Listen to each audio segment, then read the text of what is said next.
حدیث نمبر 907۔ حضرت ابن عباس رضی اللہ عنہ اللہ تعالیٰ کے ارشاد گرامی لا تحرک بہا لسانک،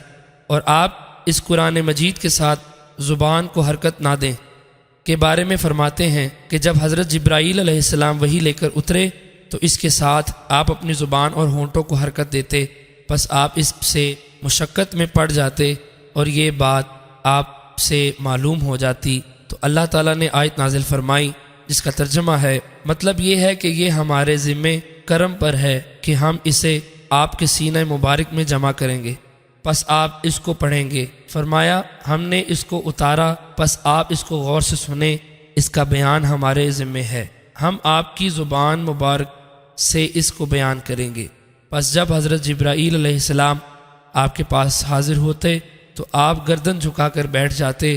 اور جب وہ چلے جاتے تو آپ اس کو پڑھتے جیسا کہ اللہ تعالیٰ نے وعدہ فرمایا۔